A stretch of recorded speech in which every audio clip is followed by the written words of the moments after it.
What is going on, everybody, and welcome back to the channel, and hope you're having fun getting the live TOTS players. These are a few that I've collected: Loftus-Cheek, Santos, Robinson, Turland. Haven't tried half of these yet. As you can see, we've got about 11 of these. Nothing fantastic so far. I mean, the only one that I'm really using is Slabazai. I mean, he's a pretty good card for a central midfield. I am trying him in Elite Rivals. I'm trying him in the Weekend League just to see how he plays next to my Evode Toure, who is an absolute beast. I'm forgetting that I've got Kudos and Klaus, but I've already done a video on these two. So if you check out the midweek video, you will see I've already done kind of like a mini review of these two. Anyway, with the sheer amount of people online playing FC24, and obviously you can't get on at 6 p.m. because the servers are jammed, and more players are coming out to play the game now to get their rewards for the weekend league. I'm currently in the middle of my weekend league playing this squad that you see in front of you, so I'm about 3 or 4 days behind, unfortunately. But however, I'm in the middle of playing my weekend league. I'm currently 10-1. And I've done a complete reset of my tactics and things like that. So what you see is what you get in front of you now. So I've gone back to a 4-4-2. 4-4-2 is the meta formation at this point in time. 9 out of 10 people are using it. You're still going to come across the 4-3-2 ones and the 4-2-3 ones.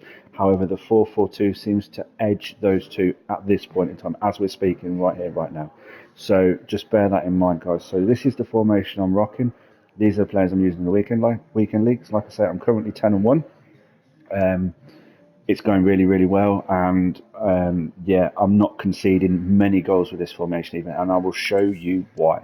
So let's jump into the tactics on this one. So we've gone balanced on 40 width. We want it nice, tight, and compact at the back. We want to close those gaps in between each defender. We've gone 71 depth because I personally want the high press. I want the high block. I want the transition in my opponent's half of the field. That's how I want to play. If you're not comfortable, you can knock it down to 65. 65 is good as well. So anything between 65 and 71, I personally prefer 71. You can just slightly see it changes on the 71. So yeah, just bear that in mind. If you're on old gen, 65 is the best one. Balanced direct passing. Now, you can go fast build up. It's not an issue. It's not a problem to go fast build up on old gen or new gen. However, make sure if you're on fast build up, you have the defenders to get back, i.e. you need the quick defenders, you need the Orbans, you need the Konates, you need the Desai's, those type of players with the 80 plus pace to get back, otherwise you will get caught. So just bear that in mind if you change to fast build up on either generation. So I prefer balanced direct passing. 47th width. It's a bit of a weird one, 47th width, but I want it just under normal, just under the average, if you like. So that's how I prefer it. Again, 50. I mean, it's free. It doesn't really make a massive difference, but to me, I just prefer it on the 47. Have tried 50, tried 47, tried 40. Just prefer it in between 40 and 50. 7 players in the box. Low at corners, low at free kicks, purely because I don't want to get counter-attacked on, especially in the weekend league. When I play my elite rivals, I actually changed that to free. So when I'm in rivals, I changed it to free because I'm not too concerned. I'm not going to get relegated, apart from obviously when the season resets, So, but obviously in weekend league, you want those wins, so therefore I keep it. And just remember, guys, this formation I'm showing you right here, right now, is weekend league specific. You can use it in elite rivals, but there's a few tweaks you make, like 3 in the box at corners, 2 at free kicks, things like that. Change it to fast build up, for example, in elite rivals. But I prefer balanced in weekend league. So anyway, let's jump into the gameplay from my weekend league, show you the goal, show you how it plays. I'll do some pauses if necessary, just to explain a few bits and bobs, and then we'll come back into the instructions. So I'm going to just show this game, like the first half in its entirety, because putting clips together and things like that, it's not difficult, but you don't really get to see how I'm playing or how the formation plays. You just get to see the highlights of the formation. And I've had a few questions on, what I do in game. Do I do hug sideline? Do I do team press, offside trap, etc.? So yeah, I just thought I would drop this first half in, and you can the guy is playing a 4-3-2-1. And those of you that can play the 4-3-2-1 perfectly, it doesn't matter. It's such a struggle to play against. So this is the perfect example of the 4-4-2. You know why I've reset to the 4-4-2. It's very compact, two banks of four. It's very hard to play between the lines. You can see here, you know, defending is relatively easy when you've got the two banks of four. It's when they're out of position it's the problem.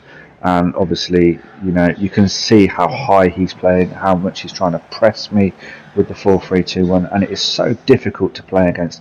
However, when you have a setup that is defend, defend, defend, soak up the pressure, soak up the pressure, you can see gaps start to appear. And within the 8th minute, I can see gaps starting to appear in his defence, and we start to then penetrate his defence. Although it was offside there, you know, we're starting to press, we're starting to push forward, we're taking our time. And the important thing is that I can't stress enough, the number one thing, if I was to give anybody some advice, you know, coming from an average player like me, is do not panic and take your time. There is no rush in this game. You have like 12 minutes to get a goal or to get the comeback, regardless of whether you're 2-0 down or 3-0 down. You know, the game is designed to go backwards and forwards. So bear that in mind when you play this game. Don't stress, take your time.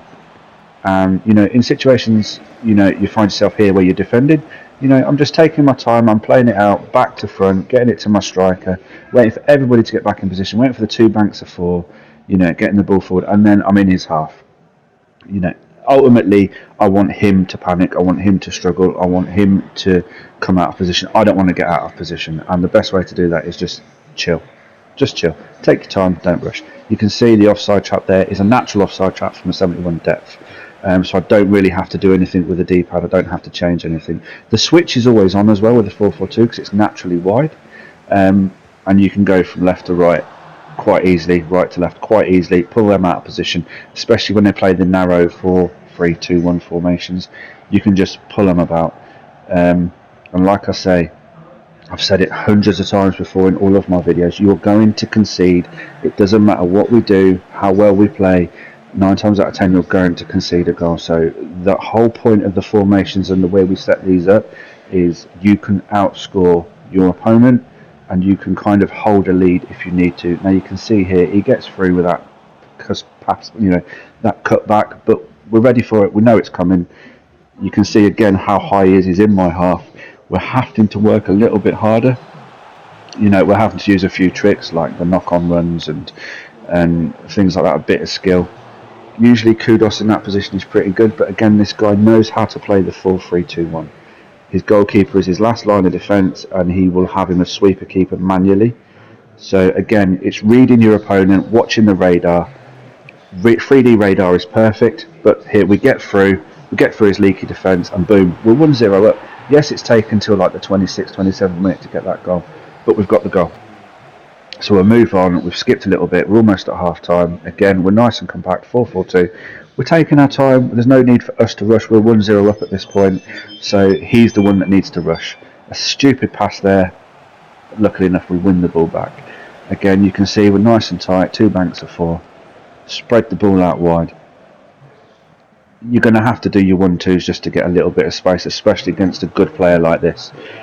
You know, but once you get in this situation here, he was doing this all day, bringing his goalkeeper up. We hit the post, and then, like I said, Yaya Toure is an absolute beast. He hits that finesse shot, and boom, we're 2-0 up, and that takes us to half time. Now, I'm going to show you that, you know, I was using the 4-4-2, he was using the 4-3-2-1, just to prove that what I'm saying is true. You know, he was using the 4-3-2-1, and he had some really good players as well. So we're looking at the match facts here as well. You know, we're totally dominating this guy. The game finishes 2-1. So that's the 4-4-2. Sweeper keeper. So anyway, yeah, I don't normally play around with the goalkeeper. I have done recently. So come across this sweeper keeper. Left back and right back. Stay back while attacking, overlap on both of them. The two centre backs you keep as they are. You don't need to change them. As you can see, I'm using Van Dijk. Van Dijk is still a meta player. No matter how many players we have in this game, centre back wise, that are really, really good, Virgil van Dijk is still the defender to go to, so that's why he's in my squad. I do have Orban, I do have Vidic, I have Ida Militao, I have Rudiger, etc., etc. But Van Dijk is the one. I've tried all these defenders, and Van Dijk I always end up putting him back in the squad. He's just always there, right place, right time. You know, and he's super, super quick. And he also can play forward. So if you ever find that you've got to decide, and he's running forward. Don't cancel his run. Let him go. He will score you goals. He's got good shooting for a defender, so just bear that in mind. Your left mid and right mid are on come back on defence, get in behind and get in the box across it. So that's both of them. Again, it's quite a defensive formation. Your two centre mids, stay back while attacking, balance, balance, balance, cover centre on both. So, you've got your two banks of four on comeback on defence. Now, on old gen, these need to be on comeback on defence. At least one of them needs to be on comeback on defence on old gen. Don't ask me why it plays weird on PS4. I don't know why. I can't answer that question. But anyway, yeah, one of them needs to be on comeback on defence. On new gen, you can just have them both balanced, stay forward. So my Drogba, for example, I have him mixed on everything, balanced and mixed, because he's such a big striker. I want him to float, link the play, get his head on the ball, do what he wants to do. Whereas my more agile, faster, skillful striker like Mbappe, for example, I just want him on getting behind, and everything else he can do himself. They're quite intelligent players, and the AI can make them do weird ones that they would normally do. And Mbappe's a meta player, Drogba's a meta player, so I just kind of leave them alone to do what they want to do. So that's my setup. Like I say, at the start of the video, I said I was 10-1. I actually went 17-3, which is pretty good considering the opponents I've been coming up against, and people that haven't played for a while are coming back. Their squads are probably not as good as our squads that have been playing 24/7. However, they're pretty good players. They're coming back, so you need the edge. And this 4-4-2 at the minute will give you the edge. Now, normally, if I'd used the 4-3-2-1 or the 4-2-3-1, for example, I probably would have finished about 14-15. However, this one got me out of a lot of trouble. Like I say, I changed it. I think I went 4-1, and something just wasn't right for me. So yeah, I changed it midway through to reset everything back to the 4-4-2, everything on defensive, and then I literally went on a 6-game winning streak. So that's where the 10-1 come from, and then obviously finishing at 17-3, which is pretty good for an average player like me. So you guys that are probably better than me, you're going to smash it. You're going to smash that 20-0. I 100% know you'll smash the 20-0. So give this a try. Anyway, if you like what you see, drop me a comment. Let me know what you think to the 4-4-2. Do you think it's back? Do you think it's just a placebo effect? Let me know. Subscribe if you haven't already. I would really appreciate it. I'm trying to get 1,000 subs before the end of the TOTS season. That would be amazing if I get to 1,000 subs. So please share this with your friends. Like it, comment. Let's try and push this video up, and get people back in that 4-4-2 mindset, because it is an amazing formation. And for everybody else, take care, look after yourselves, and hope you have a good weekend.